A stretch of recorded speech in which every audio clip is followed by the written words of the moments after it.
हर हर महादेव देव, हर हर महादेव देव, नाद वेद जाके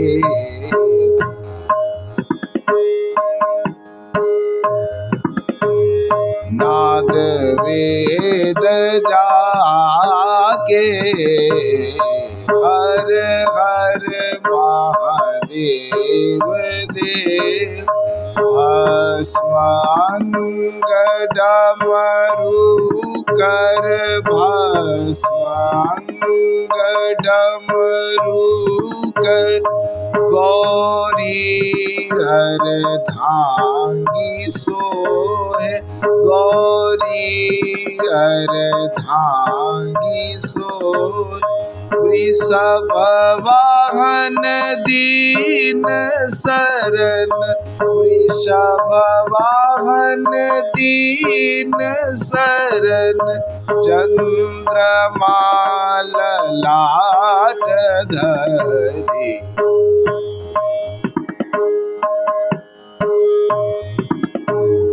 चंद्रमा ललाट धरे, हर हर महादेव देव, हर हर महादेव देव, हर हर महादेव, हर हर महादेव, हर हर गपनि दसानी हर हर महादेव, हर हर पनि निशानी हर हर महादेव, हर हर अपनी सग सानि दसानि हर हर महादेव, हर हर महादेव देव, हर हर महादेव देव, हर हर गपनि दसानि पप गपनि पगरे सा, हर हर महादेव,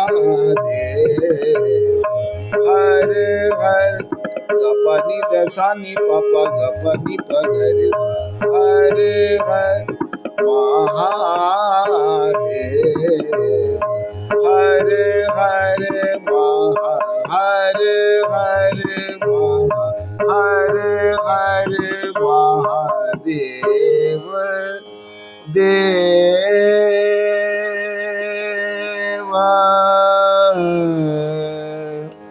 महादेव।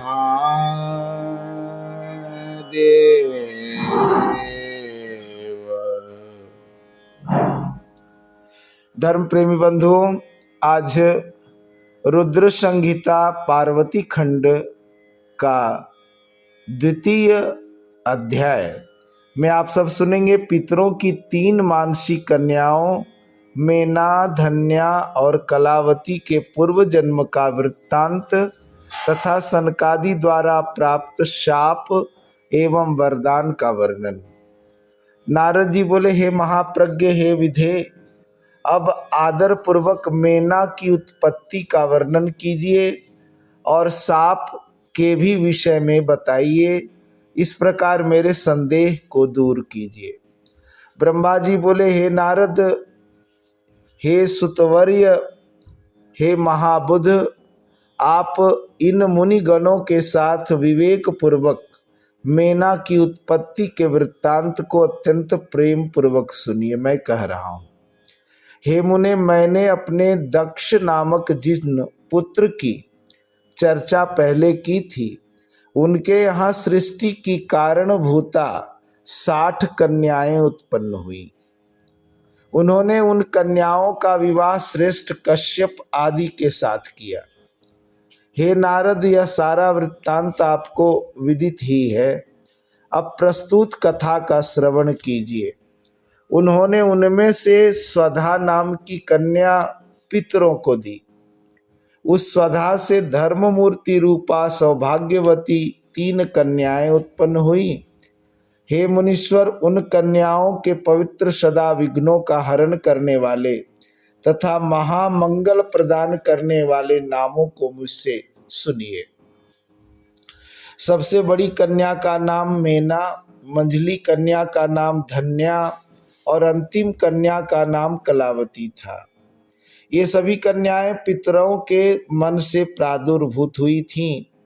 ये अयोनिजा कन्याएं लोकाचार के अनुसार स्वधा की पुत्रियां कही गई हैं। इनके पवित्र नामों का उच्चारण करके मनुष्य समस्त कामनाओं को प्राप्त कर लेता है।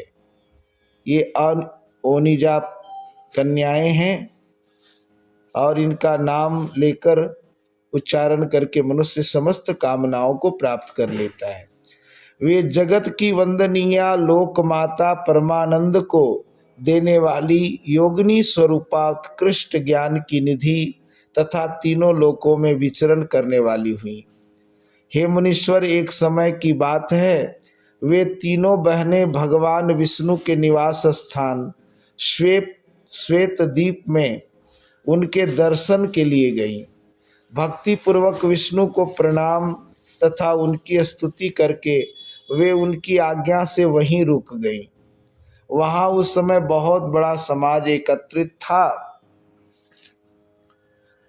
हे मुने, उसी अवसर पर मुझ ब्रह्मा के पुत्र सनकादि सिद्धगण भी वहां गए और श्री हरि को प्रणाम कर वहीं उनकी आज्ञा से बैठ गए।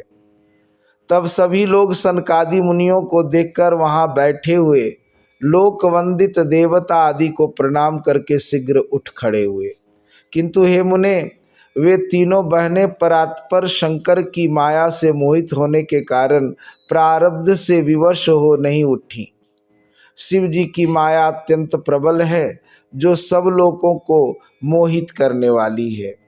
समस्त संसार उसी के अधीन है। वह शिव की इच्छा कही जाती है। उसी को प्रारब्ध भी कहा जाता है। उसके अनेक नाम हैं।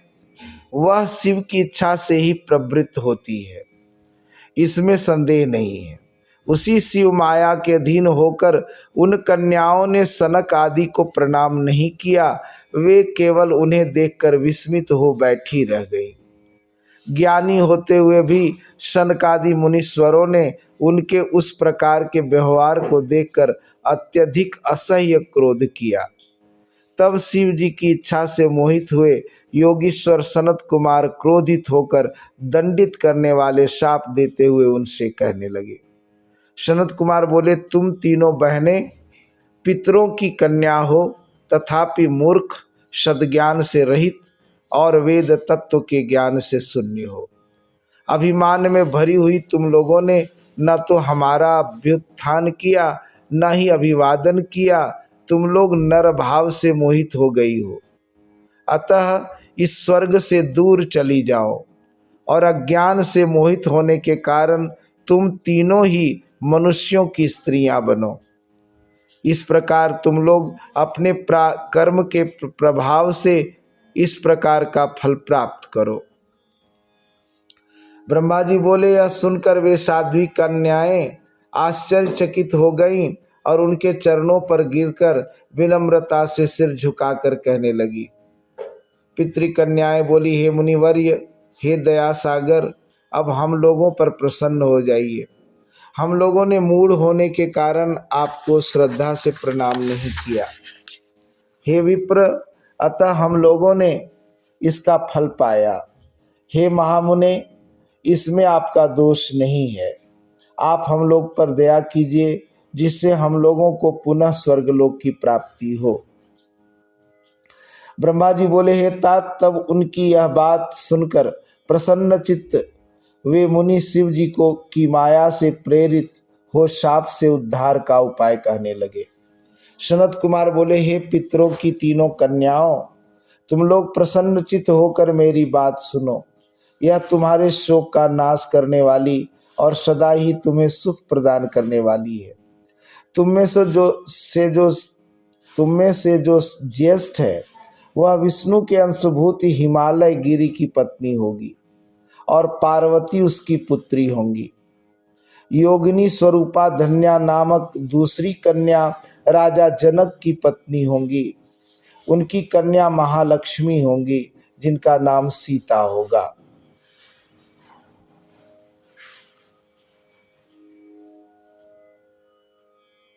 सबसे छोटी कन्या कलावती वैश्य वृषभान की पत्नी होंगी जिनकी पुत्री के रूप में द्वापर के अंत में राधा जी प्रकट होंगी। तो इस प्रकार से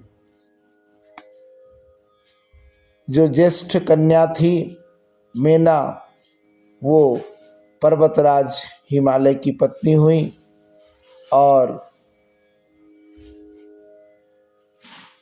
दूसरी कन्या राजा जनक की पत्नी हुई जिसका नाम धन्या था, और तीसरी कन्या जो कलावती थी वो वृषभान की पत्नी हुई जिनकी पुत्री राधा जी हुई।